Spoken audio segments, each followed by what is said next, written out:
Sarvamanthan news महाराष्ट्रामध्ये आपलं स्वागत. पाहूयात आजच्या टॉप 10 हेडलाईन्स. राहुरीकडे जाताना दुचाकी झाडावर आदळली. 19 वर्षीय आकाश भालेरावचा जागीच मृत्यू.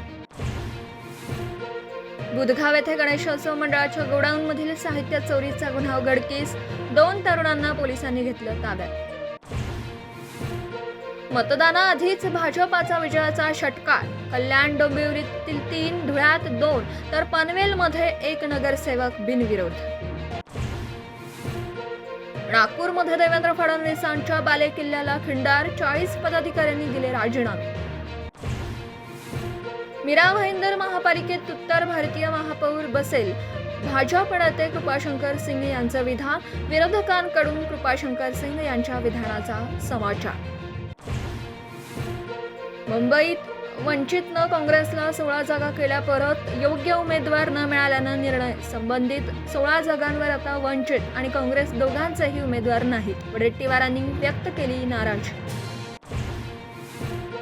खासदार संजय राऊतांनी घेतली राज ठाकरेंची भेट. शिवतीर्थ निवासस्थानी अर्धा तास चर्चा. बाळा नांदगावकर आणि अविनाश जाधव हे उपस्थित. 26 जानेवारीच्या प्रजासत्ताक दिनाच्या परेडमध्ये दिसणार प्राण्यांची परेड. विविध प्रशिक्षित प्राण्यांची तुकडी होणार सहभागी. वरिष्ठ IPS अधिकारी सदानंद दाते यांची महाराष्ट्राच्या पोलीस महासंचालकपदी नियुक्ती. 3 जानेवारीला दाते स्वीकारणार पदभार. पोलीस महासंचालक म्हणून पुढची 2 वर्ष असेल दातेंचा कार्यकाळ.